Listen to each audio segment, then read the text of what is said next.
autour de ce thème pour que vous portiez vos fruits.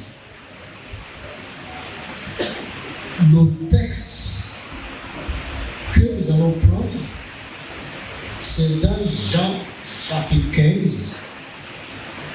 Nous allons lire d'abord ce passage, parce que c'est ce passage qui sera le passage phare. Jean chapitre 15. Est-ce que je peux demander à mon frère de lire du verset 1 au verset 16? Nous allons lire, nous allons prêter attention parce qu'il s'agit de la parole de Dieu. Nous allons prêter toute attention. Nous allons écouter comme si c'est Dieu lui-même qui nous parle. Oui, c'est Dieu lui-même qui nous parle. Et nous allons suivre lorsque nous ferons la réunion. Allez-y. Jean chapitre 15, du verset 1 au verset 16. Je suis le vrai cep, et mon Père est le vigneron. Tout sarment qui est en moi et qui ne porte pas de fruits, il le retranche. Et tout sarment qui porte du fruit, il les monte, afin qu'il porte encore plus de fruits. Déjà, vous êtes purs à cause de la parole que je vous ai annoncée. Demeurez en moi et je demeurerai en vous. Comme le sarment ne peut de lui-même porter du fruit s'il ne demeure attaché au cep, ainsi vous ne le pouvez non plus si vous ne demeurez en moi. Je suis le cep, vous êtes les sarments. Celui qui demeure en moi et en qui je demeure porte beaucoup de fruits, car sans moi, vous ne pouvez rien faire. Si quelqu'un ne demeure pas en moi, il est jeté dehors, comme le sarment, et il sèche. Puis on ramasse les sarments et on les jette au feu et ils brûlent. Si vous demeurez en moi et que mes paroles demeurent en vous, demandez ce que vous voulez, ce que vous voudrez, et cela vous sera accordé. Si vous portez beaucoup de fruits, c'est ainsi que mon Père sera glorifié et que vous serez mes disciples. Comme le Père m'a aimé, je vous ai aussi aimé. Demeurez dans mon amour. Si vous gardez mes commandements, vous demeurerez dans mon amour. De même que j'ai gardé les commandements de mon Père et que je demeure dans son amour. Je vous ai dit ces choses afin que ma joie soit en vous et que votre joie soit parfaite. C'est ici mon commandement. Aimez-vous les uns les autres comme je vous ai aimé. Il n'y a pas de plus grand amour que de donner sa vie pour ses amis. Vous êtes mes amis si vous faites ce que je vous commande. Je ne vous appelle plus serviteur, parce que le serviteur ne sait pas ce que fait son maître. Mais je vous ai appelé ami parce que je vous ai fait connaître tout ce que j'ai appris de mon Père. Ce n'est pas vous qui m'avez choisi, mais moi, je vous ai choisi et je vous ai établi afin que vous alliez et que vous portiez du fruit et que votre fruit demeure, afin que ce que vous demanderez au Père en mon nom, il vous le donne. Amen. Amen.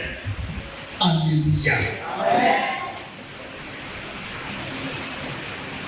Pour que vous portiez du fruit, c'est le thème de ces 2-3 jours de ce séminaire. Ce soir, nous voulons regarder ce thème, la nécessité de porter le fruit. La nécessité de porter le fruit. Jésus dit dans ce sens, il a dit, je lis encore le verset 1 et le verset 2.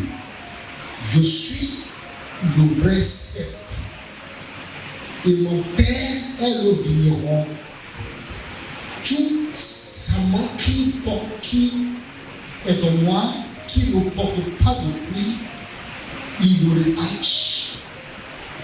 Et tout qui porte le fruit, il demande pour qu'il porte encore plus de fruits.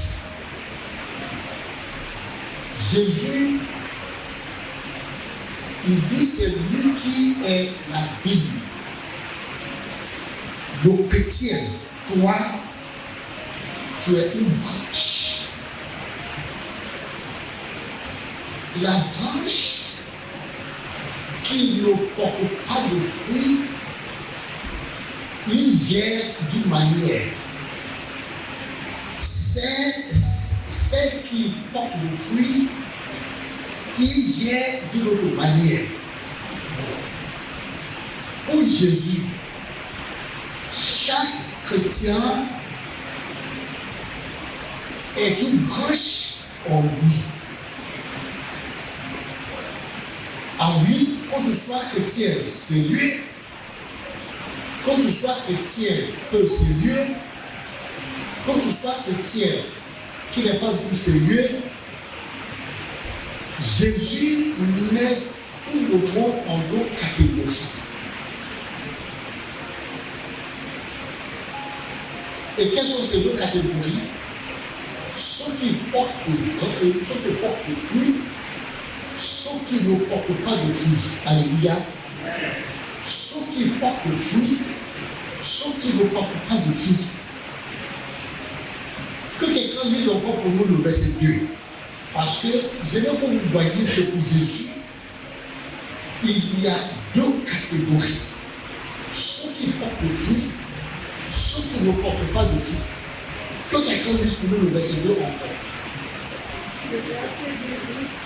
Le verset 2, quelqu'un lisez en haut droit. Allez-y, quelqu'un.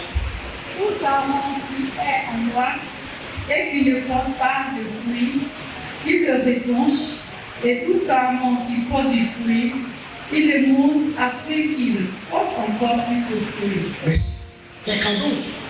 Soyons convaincus qu'il y a juste deux catégories. Une autre personne qui veut lire, même si la version est un peu différente, allez-y.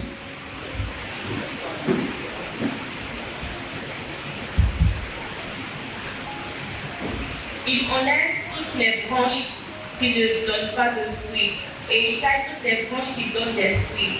Ainsi, elles en donneront encore. Merci. Il y a deux catégories. Comme nous sommes assis ce soir, Jésus voit deux catégories. Même si nous sommes assis ensemble, comme si nous sommes ensemble, même si personne ne peut faire la différence, Jésus connaît la différence. Jésus connaît que ici où nous sommes, il y a deux catégories. Il y a ceux qui ne portent pas de fruits, il y a ceux qui portent de fruits. Alléluia. Ceux qui ne portent pas de fruits, ceux qui portent de fruits.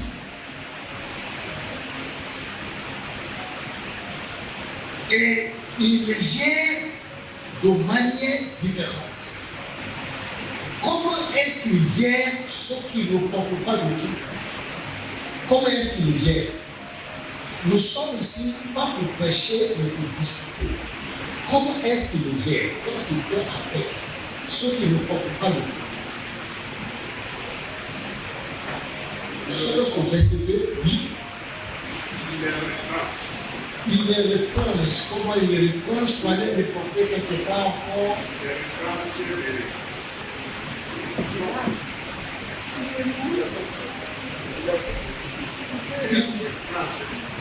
Il les retranche, oui, qui peut utiliser un autre mot? Si on dit il les retranche, puis il les retranche et puis il va apporter quelque part. Regardez les différentes versions. Il les sépare de l'arbre, il les coupe. Il les coupe.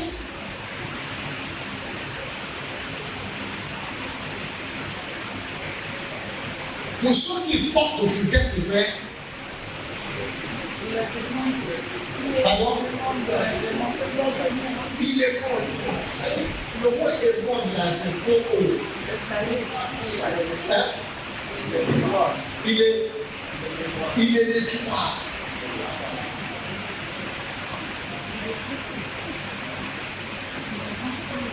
Il est coupe.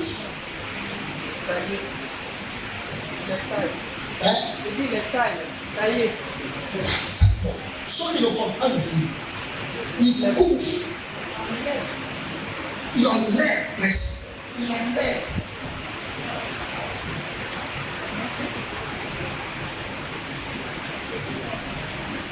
Si tu es branche attaché à Jésus,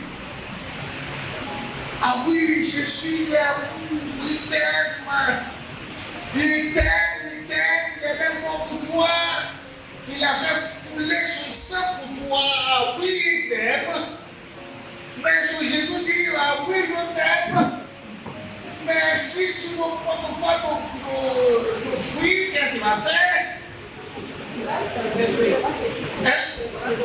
On te coupe. Mais c'est pas gentil.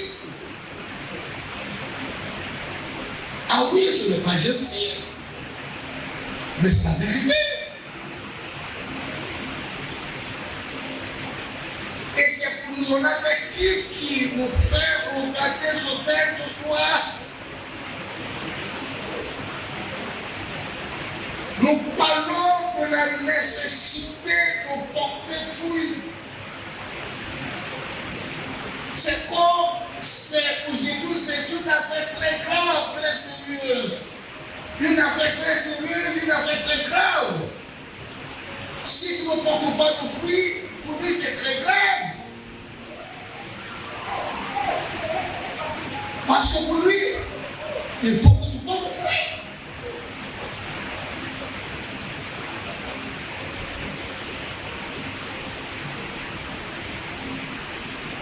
Est-ce que c'est possible pour que nos chrétiens ne portent pas de fruit? Ah oui, c'est possible. C'est pour cela que la Bible parle. Parce qu'il y a des chrétiens qui ne portent pas de fruit. Parce que c'est une affaire très grave. Jésus en parle. Il dit, toute branche en moi qui ne porte pas de fruits, on coupe.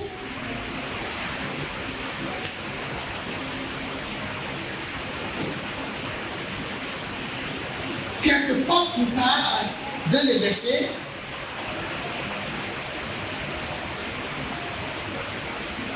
il parle des branches coupées. Lorsque la branche est coupée,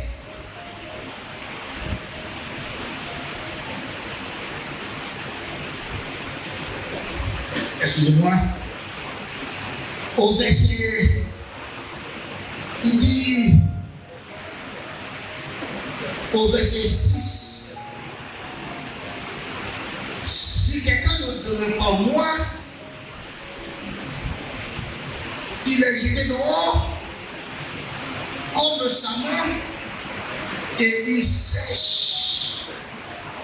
Lorsque c'est coupé, lorsqu'une branche est coupée de l'arbre, qu'est-ce qui va se passer?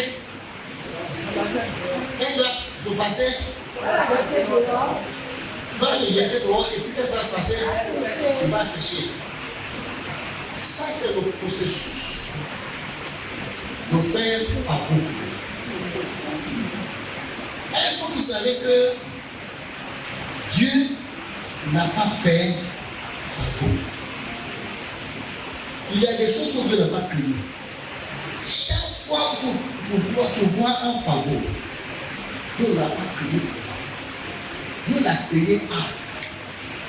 Mais il est devenu quoi? Ou bien vous ne comprenez pas? Vous ne comprenez pas? Si vous voyez fardeau, il fut branche, n'est-ce pas? Mais lorsqu'on l'a détaché de l'arbre, peut-être parce qu'il ne porte pas de fruits, ça c'est pour l'étape. Qu'est-ce qui va lui arriver? Il va sécher. Et puis, qu'est-ce qui va se passer? Il devient fardeau.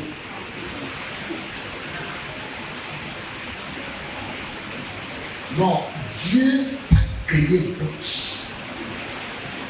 Mais il y a branche qui devient fardeau.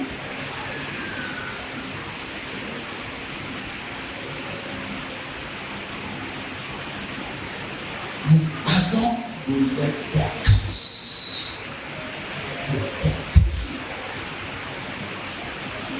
La branche qui ne porte pas fruit,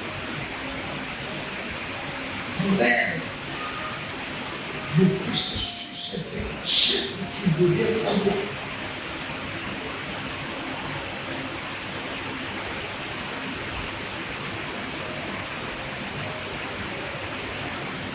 Jésus dit,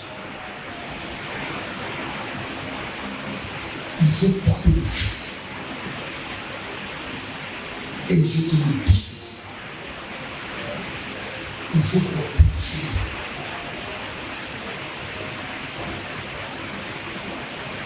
Jésus regarde le chrétien.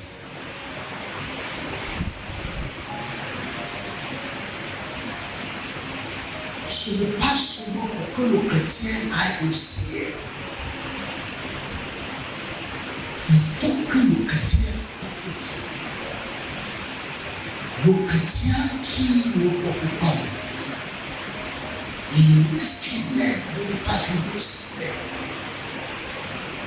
Parce que le processus de porter fruit, c'est ce qui maintient la vie de Christ en nous.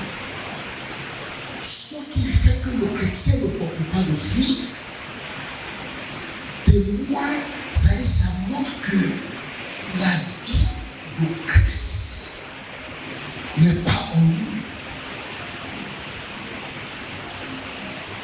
C'est la vie en toi qui fait porter le fruit. Jésus insiste toujours que le chrétien porte le fruit. Et il dit, c'est ainsi que le Père sera glorifié. Je parle de la nécessité de porter le fruit. Un jour,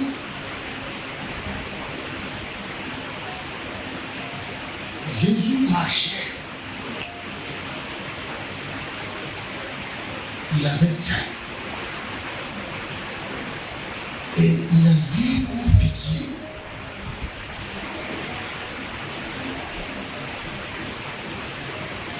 Et la mûre du figuier fait jaune. Beaucoup de feuilles. Tout signifie que ça va avec le figuier. Et si ça va,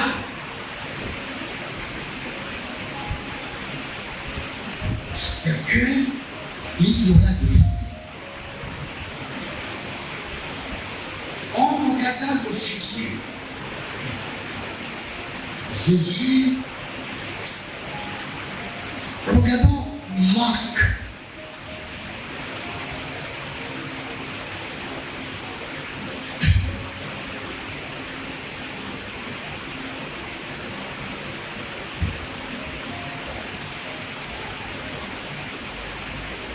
Oui, regardons Marc chapitre 11.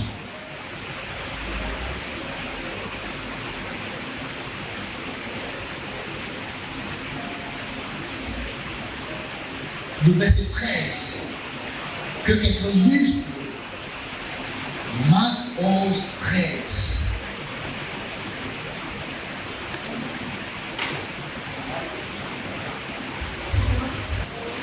Marc 11, verset 13. Voilà.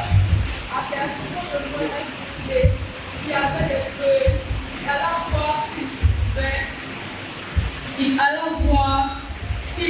trouverait quelque chose.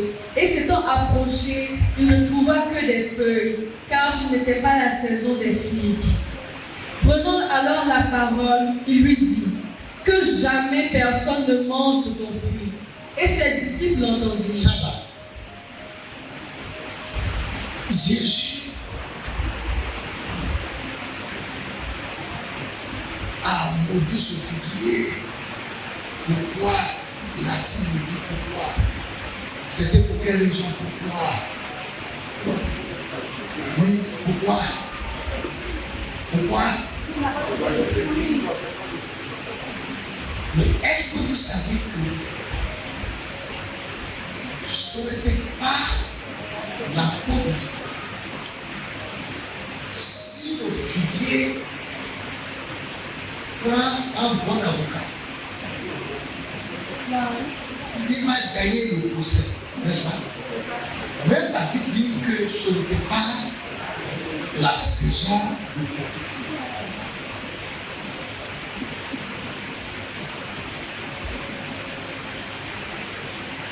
Le figuier avait des raisons valables pour dire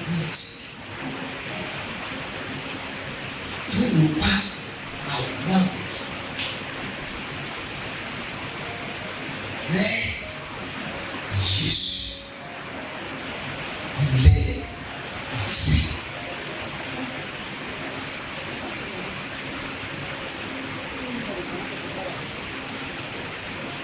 Ce que Jésus attend de toi, c'est ce qu'il attend de toi. S'il ne le trouve pas, il est déçu, il est scandalisé. Même si tu crois que tu parles des excuses,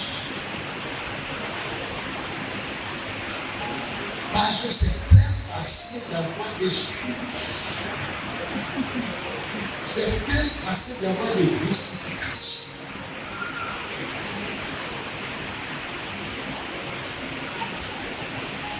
Ça ne passe pas. Jésus a son attente.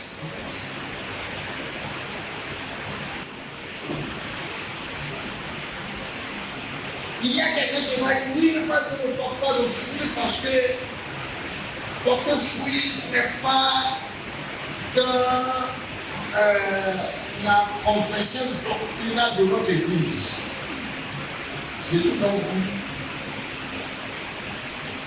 ce n'est pas vrai.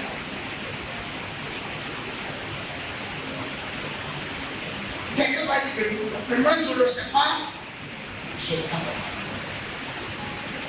Quelqu'un m'a dit parce que les choses sont difficiles ici à Abidjan. Jésus m'a dit, c'est pas valable.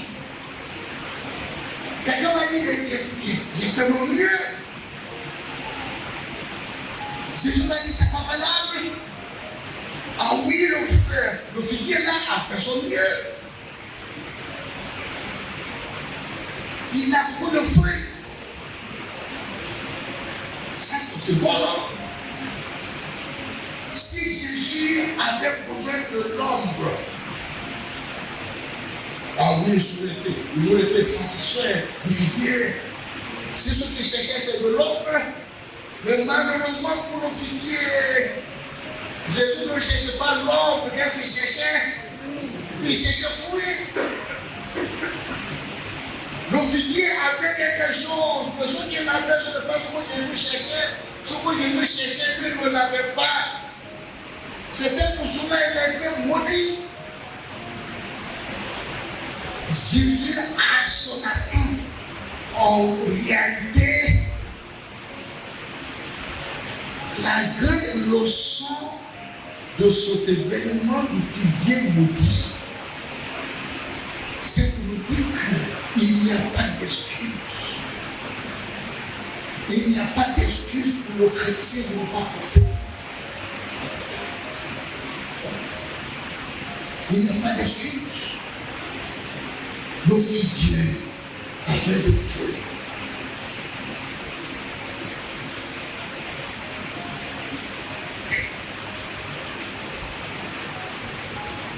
Moi, je suis un missionnaire, un prédicateur de l'évangile, un enseignant de la parole de Dieu.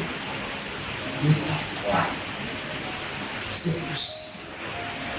Je peux être tout ça sans porter fruit.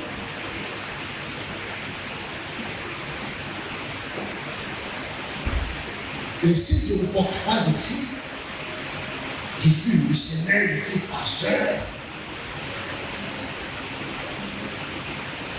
C'est comme je suis rempli de fruits.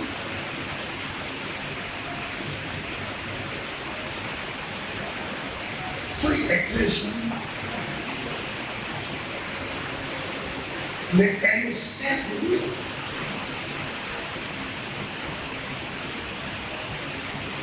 C'est pas ce que Dieu cherche.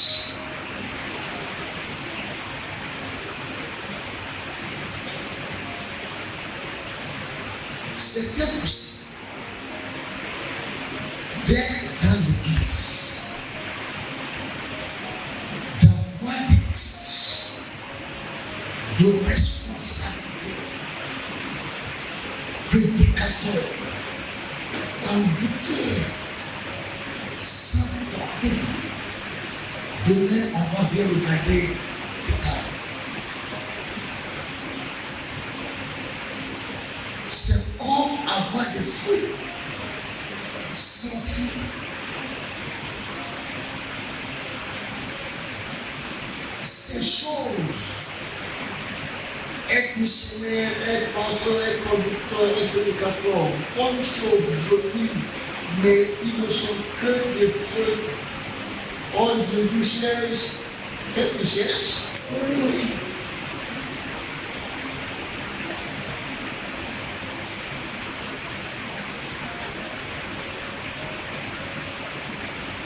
La nécessité. L'âme a été maudite parce qu'il n'a pas pu satisfaire à l'attente de Jésus.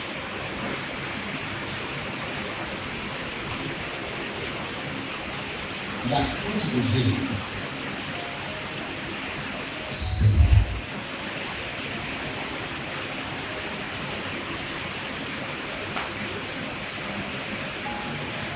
important. Paul dit, 2 Corinthiens, chapitre 6. 2 Corinthiens, chapitre 6, le verset 1. Que quelqu'un lise pour nous, celui qui va trouver, qui lise. 2 Corinthiens, chapitre 6, verset 1 et 2. 2 Corinthiens chapitre 6, versets 1 et 2. Puisque nous travaillons avec Dieu, nous vous exhortons à ne pas recevoir la grâce de Dieu en vain. Merci. Qu'est-ce qu'on dit ici? Qu'est-ce que Paul dit ici? De ne pas faire quoi? De ne pas recevoir quoi? En vain.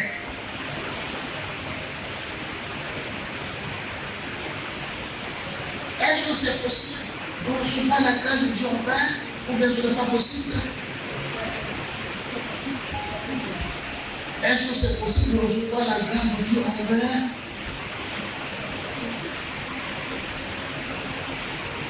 Ou bien ce n'est pas possible? Ce n'est pas une communication, nous sommes en train de discuter. Est-ce que c'est possible ou bien ce n'est pas possible? C'est possible de recevoir la grâce de Dieu en vain? Qu'est-ce que cela signifie de recevoir la grâce de Dieu en vain?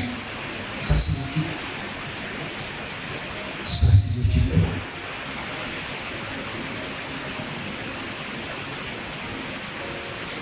Qu'est-ce que cela signifie?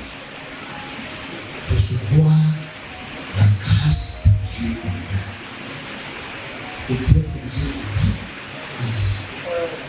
donne des capacités, des talents. Dieu nous donne capacité de talent. On n'utilise pas pour la gloire de son nom. On n'utilise pas le grade. Ok, oui, ok. C'est pas faux.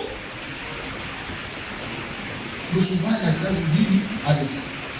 Dieu nous donne des opportunités que nous ne saisissons pas pour faire l'œuvre.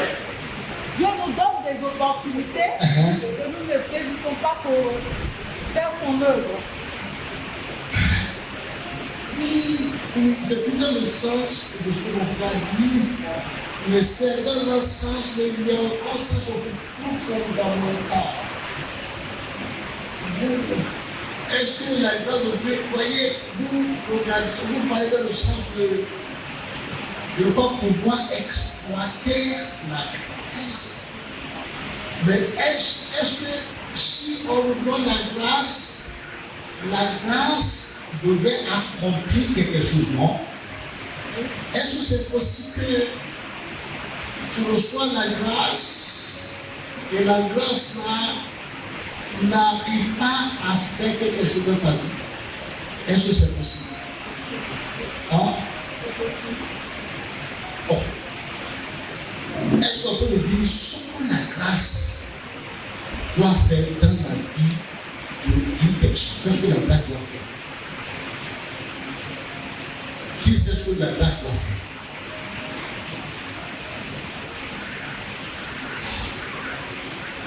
Qui sait ce que la grâce doit faire? Parce que je sais que ici devant moi sont les gens qui ont reçu grâce.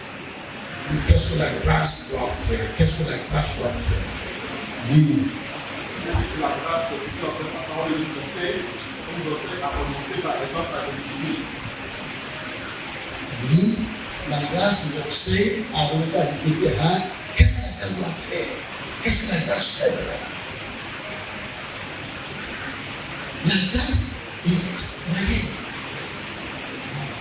la grâce doit faire quelque chose dans notre vie. Dans l'église, on dit que nous sommes sauvés comment? Par grâce. Pourquoi vous ne dites pas ça?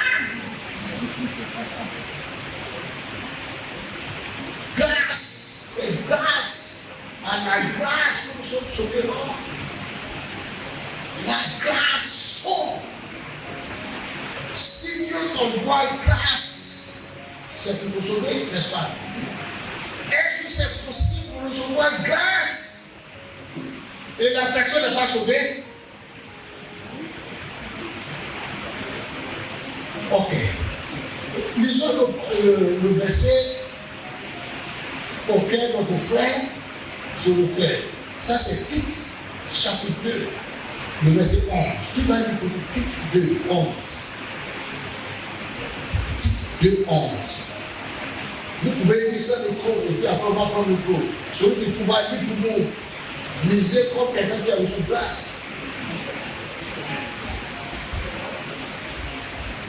Ok, donc, allez-y. Tite 2, 11. Car la grâce de Dieu, source de salut pour tous les hommes, a été manifestée. Ok.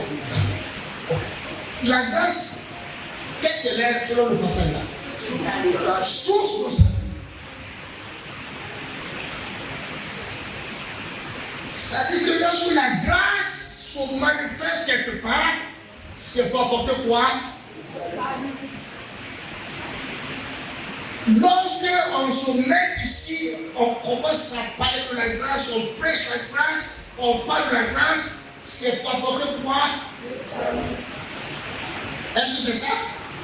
Mais est-ce que c'est possible pour quelqu'un soit ici et puis on parle de la grâce, on enseigne sur la grâce, on peut considérer la grâce? Et la personne connaît tout, il connaît la doctrine de la grâce, et la personne ne reçoit pas le salut. Est-ce que c'est possible? Est-ce que c'est possible? C'est très possible. Ah oui, moi je suis d'aller prendre mes méthodistes. Et j'étais méthodiste pendant des années. Et il ne connaît pas le salut. Ah oui, c'est vrai aussi que notre pasteur aussi. Il sait que lui aussi, vous ne connaissez pas le salut. Hein? Mais lorsqu'il prêche le salut, il était un docteur de Christologie. Il allait partout conseiller sur la Christologie, partout. Parfois il n'obtient pas l'église parce qu'il y a une école théologique américaine qui l'invite pour venir enseigner la Christologie. Mais il ne connaissait pas Christ.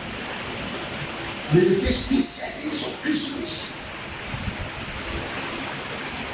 Est-ce que c'est possible de connaître ce qu'on dit sur la grâce sans avoir le salut? Est-ce que c'est possible? Est-ce que c'est possible? Celui qui entend les sages sur la grâce et qui acquiesce, il a dit c'est vrai. Lorsque le pasteur parle, il dit c'est vrai. Ah oui, c'est vrai. Et puis on chante notre chant là, on chante concernant la grâce. On chante comme si on chante avec beaucoup d'onction. Concernant la grâce.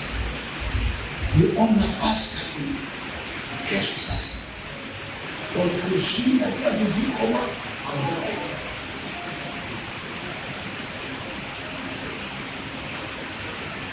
C'est quoi?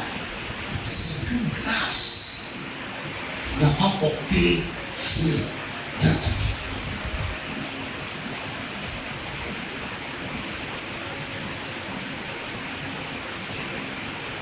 Nous parlons de la nécessité de porter feu. Alléluia. Qui me suit jusqu'à présent? Je ne dis pas qui est d'accord avec moi. Tu peux ne pas être d'accord avec moi, c'est pas grave. Mais tu me suis. Si tu me suis, lève ta main. Ok. Qui est d'accord avec moi? Lève ta main. Mais si tu n'es pas d'accord, c'est pas grave. On va continuer. L'importance de porter feu.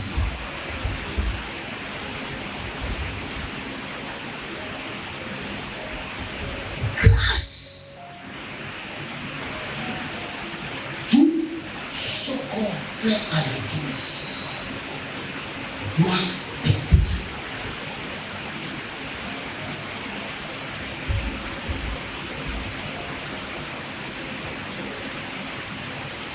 Si on enseigne quelque chose et la chose ne porte pas feu, c'est que tu as reçu la grâce de Dieu au vin, c'est que tu ne portes pas de feu.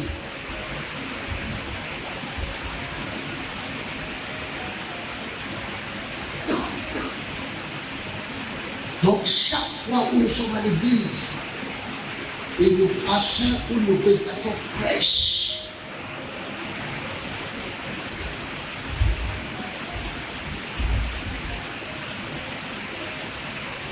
Dieu est en train de nous garder cette parole. Est-ce qu'elle va porter feu dans la vie de ces personnes?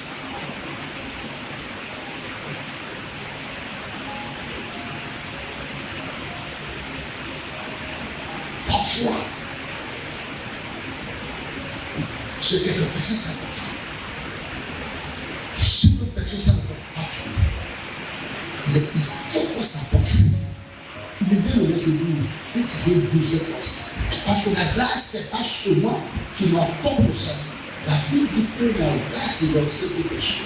Qu'est-ce qu'elle nous enseigne? Titre 2, le verset 12. Voilà. Elle nous enseigne à renoncer à l'impiété et aux convoitises mondaines et à vivre dans le siècle présent selon la sagesse, la justice et la piété. La grâce nous enseigne avec quoi? À renoncer à leur pied.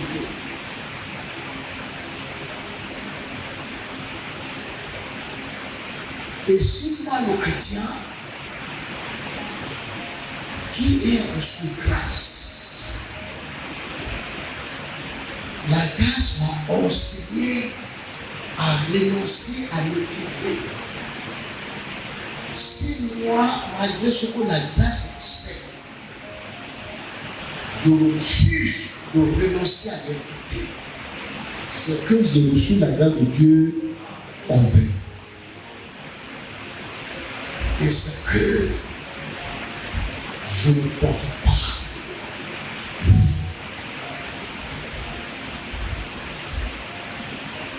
Nous parlons de l'importance de porter fruit.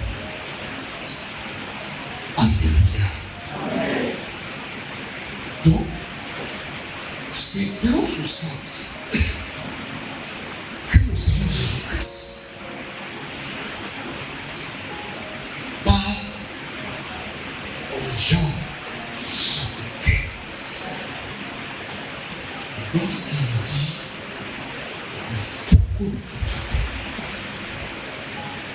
il faut porter fruit, il faut porter fruit. Lorsque la grâce est envoyée à quelqu'un pour porter fruit, c'est-à-dire, voyez, il y a des gens, Dieu leur envoie une source pour porter fruit. Mais au lieu de porter fruit, grâce à ces ressources, il utilise ces ressources juste pour avoir des fruits. Les choses extérieures, les titres, les postes, les positions. Or, ces postes, les positions ne sont que des feuilles. Malgré les feuilles du figuier, Jésus a maudit le figuier. Parce que l'intérêt de Dieu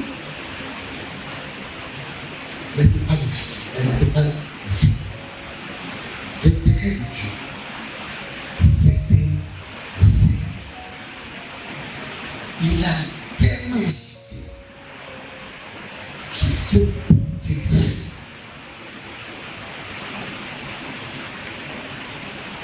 Lorsque quelqu'un porte du fruit, c'est comme c'est Jésus lui-même qui porte du fruit. Parce que c'est la vie, excusez-moi, c'est la vie de Jésus-Christ en toi qui porte du fruit. C'est pas toi-même que tu portes du fruit. Le chrétien qui porte du fruit, c'est le signe de la vie surnaturelle. La vie qui n'est pas ordinaire. Ce qui démontre que ta vie chrétienne n'est pas naturelle, que ta vie chrétienne est surnaturelle, spirituelle. C'est lorsque le fruit se manifeste. Lorsque les choses se manifestent qui ne sont pas naturelles. Les postes, si nous donnons de ces gens, quel que soit le poste qu'on demande, c'est naturel, c'est administratif. Si on dit que c'est toi le président de tous les pays de la Côte, c'est administratif. Si on dit que c'est toi le missionnaire dans le monde, c'est administratif, c'est naturel. Si on te demande le plus grand pasteur avec le plus grand titre, c'est administratif, c'est naturel, sont des faits. Mais c'est lorsque tu portes le fruit que tu démontres quelque chose qui n'est pas naturel. C'est quelque chose qui ne provient pas de toi-même, mais qui provient de quelque chose que Dieu seul peut faire en toi. Et c'est ce que Jésus a dit, je retiens encore, en Jean chapitre 15. Donc il dit, le verset 15, cette fois-ci,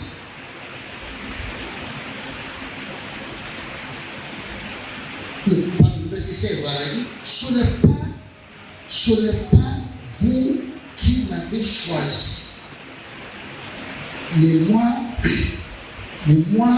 je vous ai choisi et je vous ai établi. Dans d'autres versions dit, je vous ai équipé, je vous ai choisi, je vous ai établi, je vous ai équipé.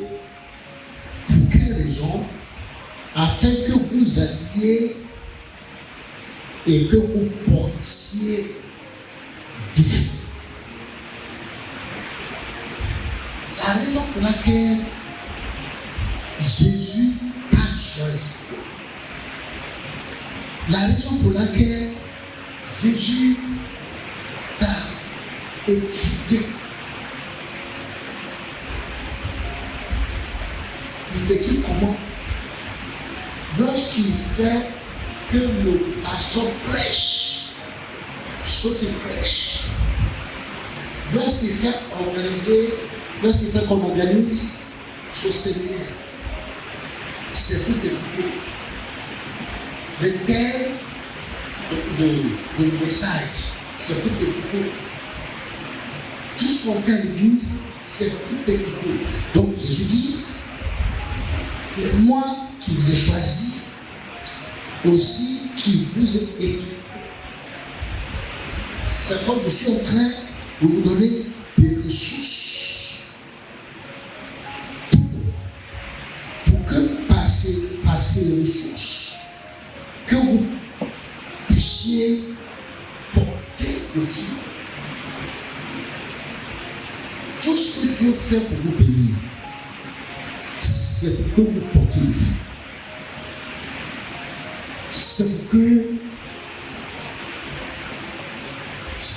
c'est pour qu'il se démontre à travers votre vie. Parce que sans cela, votre vie est ordinaire. Oh, je peux le dire. Ceux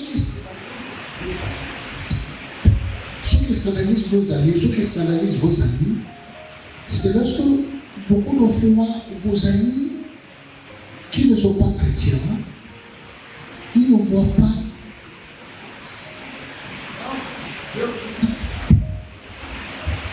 trop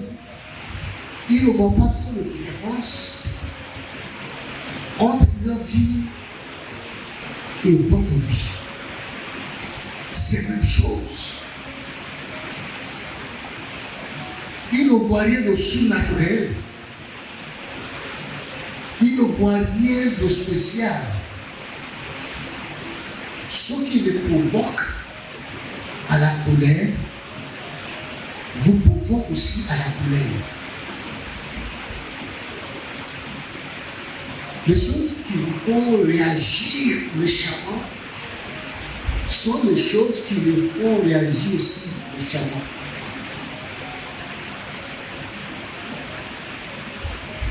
Ceux qui n'arrivent pas à supporter, vous aussi vous n'arrivez pas à supporter.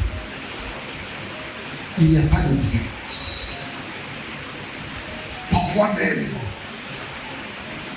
leur péché, que eux reconnaissent comme leur péché, mais qui n'arrivent pas à éviter, parce qu'ils vont toujours dire que la chair est faible. Et donc, aussi que, non, toi, chrétien, ils sont aussi que la chair aussi est faible, parce que tu commets le péché. Il n'y a rien de spécial. Il n'y a rien de spécial. Donc, être chrétien, il n'y a rien de spirituel. C'est juste une religion de choix Mais il n'y a rien qui dit que Dieu fait quelque chose. Il n'y a rien. Il n'y a rien.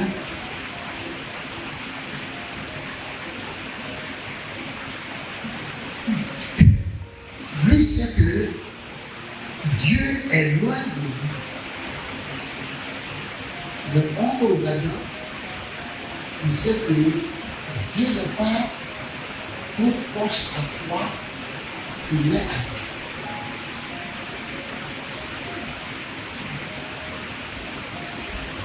Bon, ta vie, il n'y a pas de différence que la sienne. Malgré tout ce que tu reçois à l'église, malgré tout ce que Dieu t'envoie, toute ta vie, tu ne peux pas établir. Malgré tout ce que Dieu t'envoie pour t'équiper, tu ne peux pas équiper. Non, tu ne peux pas équiper. Tu ne peux pas équiper.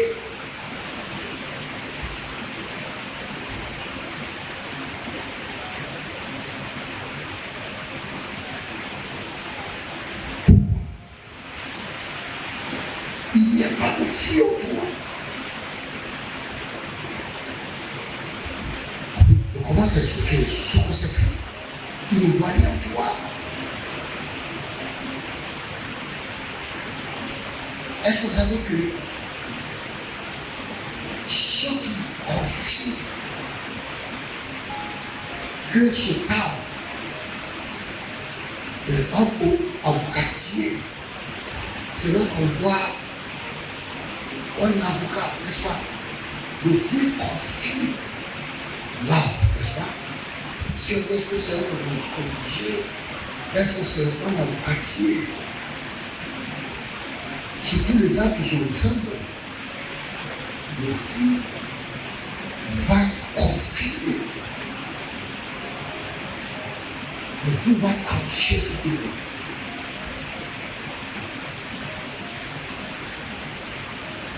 Ceux qui sont sur le toit, on ne voit pas le fruit.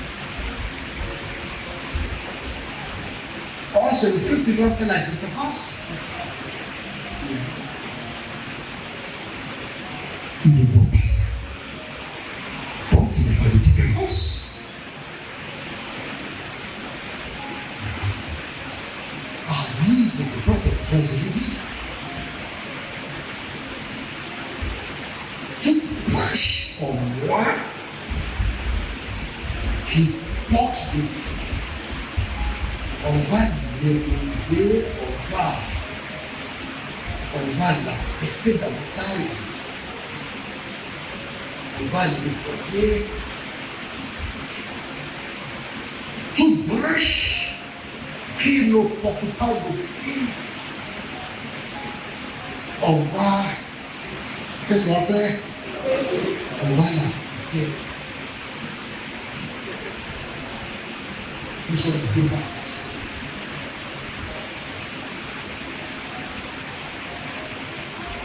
Dans le même sens,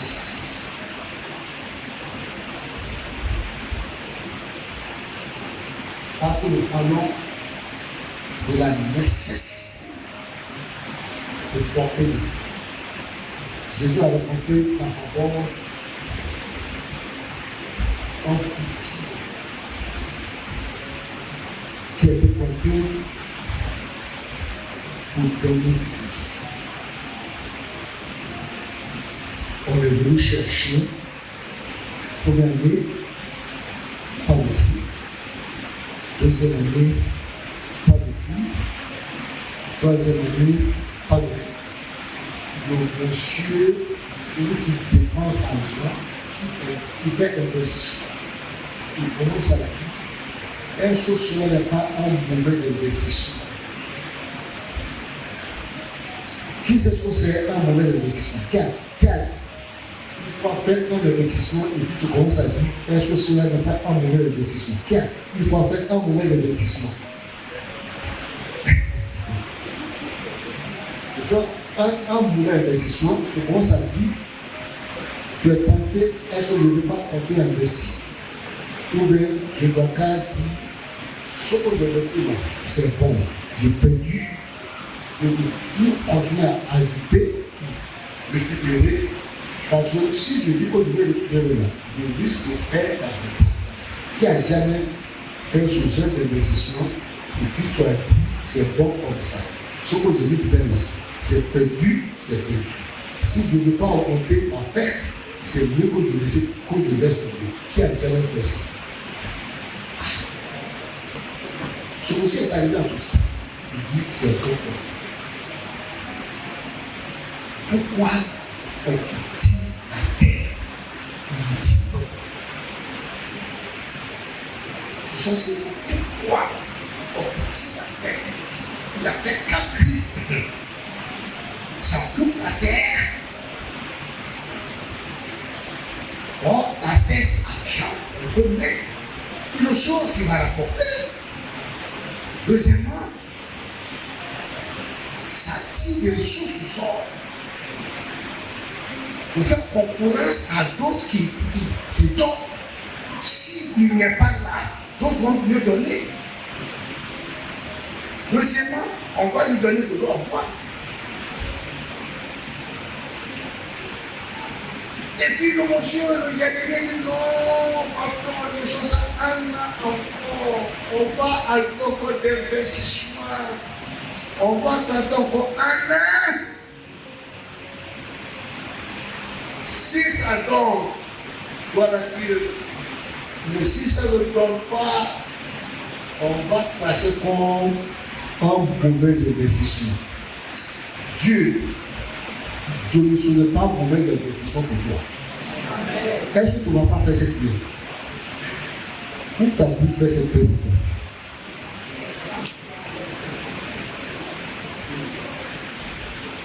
Il y a des personnes qui regardent.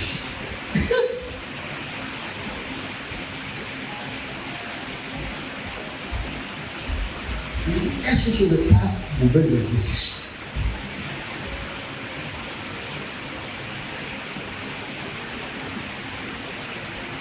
Est-ce que ce n'est pas un mauvais investissement? Ah oui, ça sera existé. On coupe.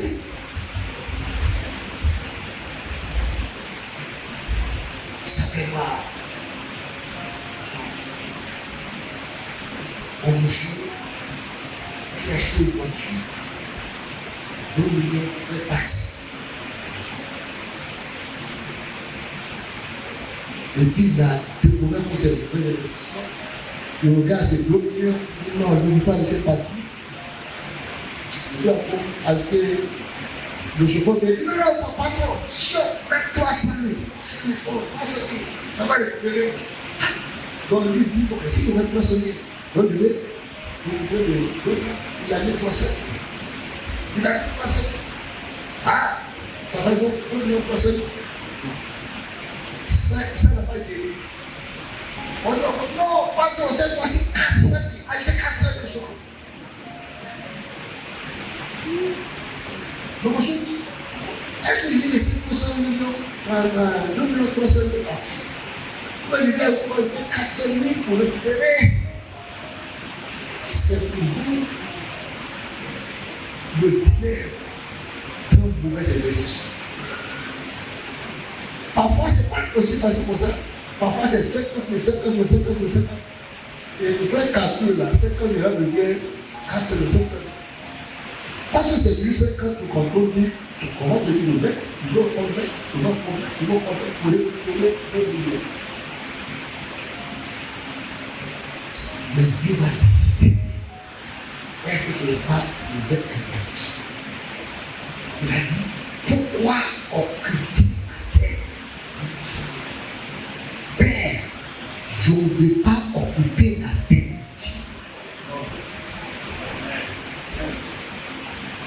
Alléluia.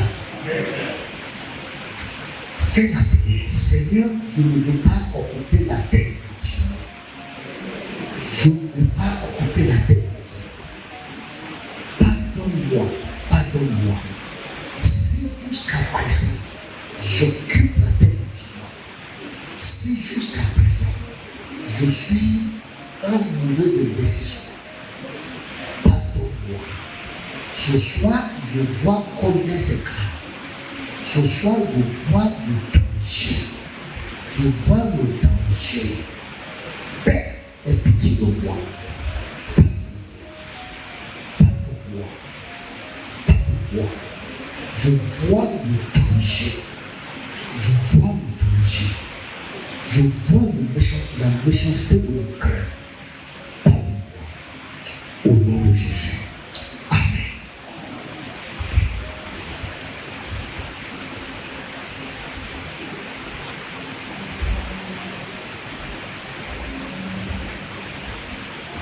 Alléluia.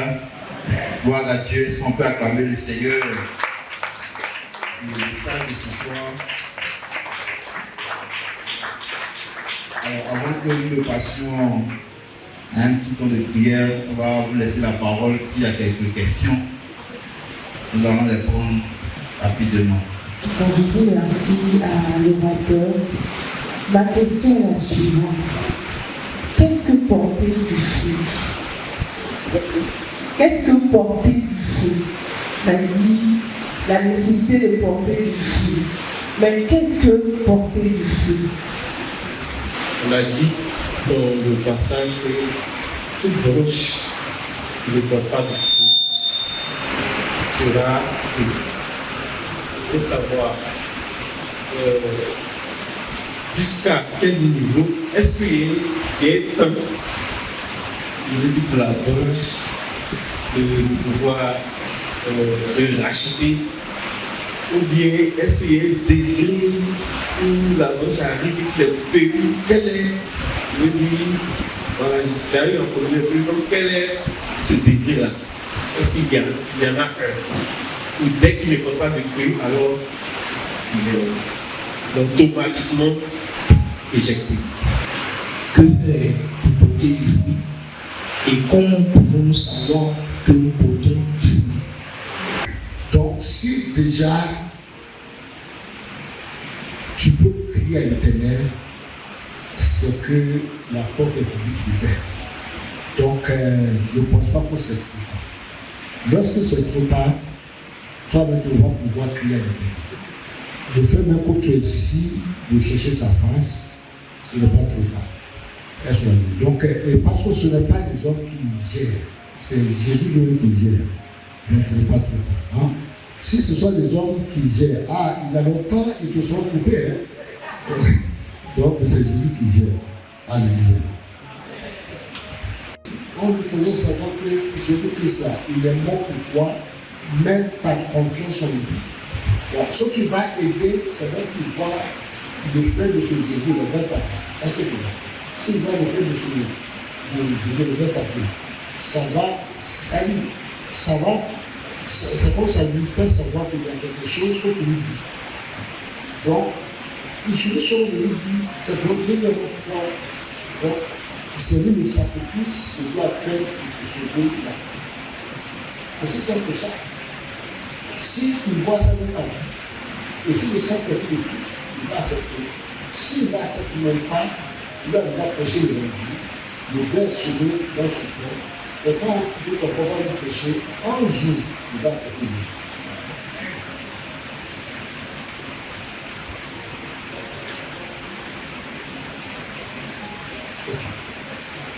Maintenant, on va prier. Alléluia. Ce soir, nous avons parlé de l'importance de porter fruit. Jésus dit c'est pas. Il a dit c'est ainsi que mon Père est glorifié. Et c'est tellement important qu'il celui qui ne porte pas de fruit, il est coupé. Il dit celui qui porte de fruit, il est émonté. Donc, j'aimerais que nous entrions dans une alliance avec Dieu. Tu vas parler à Dieu. Tu vas dire Dieu, aide-moi de porter fruit. J'aimerais porter fruit. J'aimerais porter fruit. Convainc-moi. Père, convainc-moi. Père, dispose mon cœur. J'aimerais porter fruit. Je reçois le fardeau de porter fruit. Commence à parler à Dieu. Dis à Dieu de guérir la légèreté de ton cœur. Il y a des gens, la raison pour laquelle tu ne portes pas de fruits, c'est à cause d'une légèreté de ton cœur. Dis à Dieu, guéris-moi, pardonne ma légèreté, pardonne ma légèreté, pardonne ma froideur, pardonne-moi cette froideur, cette légèreté, pardonne-moi. C'est une affaire cellule. Aide-moi de comprendre combien elle est cellule. Je veux porter des fruits. Je suis convaincu qu'il est important de porter des fruits. Tu as maudit le figuier qui n'a pas porté de fruits. Tu as dit au figuier qui n'a pas porté de fruits, pourquoi on cultive la terre mutilement? Je ne veux pas couper la terre mutilement. Je ne veux pas simplement porter des fruits. Je veux porter des fruits. Seigneur, aide-moi de porter des fruits. Aide-moi de porter des fruits. Dispose mon cœur de porter des fruits. Je veux porter des fruits. Je veux porter des fruits. Tu m'as choisi. Tu m'as équipé, tu m'as établi pour porter des fruits. Je veux porter des fruits. Je veux porter des fruits.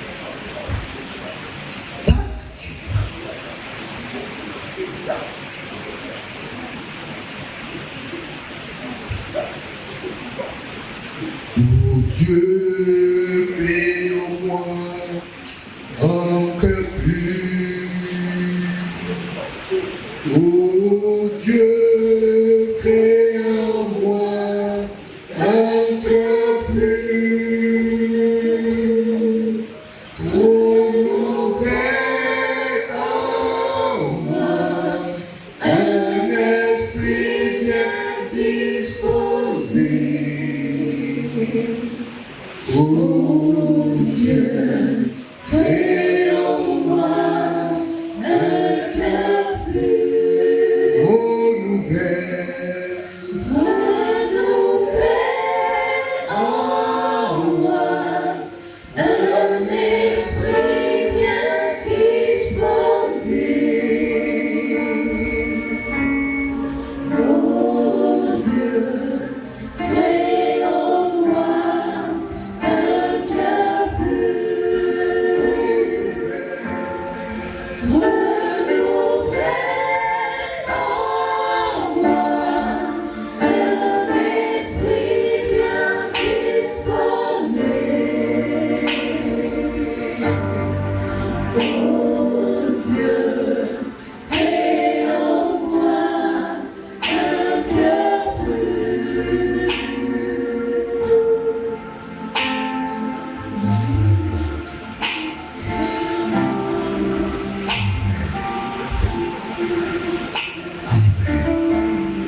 Seigneur, nous prions que ta présence accompagne chacun, que ton Esprit Saint continue à parler à chaque cœur. Au-delà de ce qui a été dit ici, continue à parler à chaque personne. Au nom de Jésus-Christ. Amen. Alléluia. Alléluia.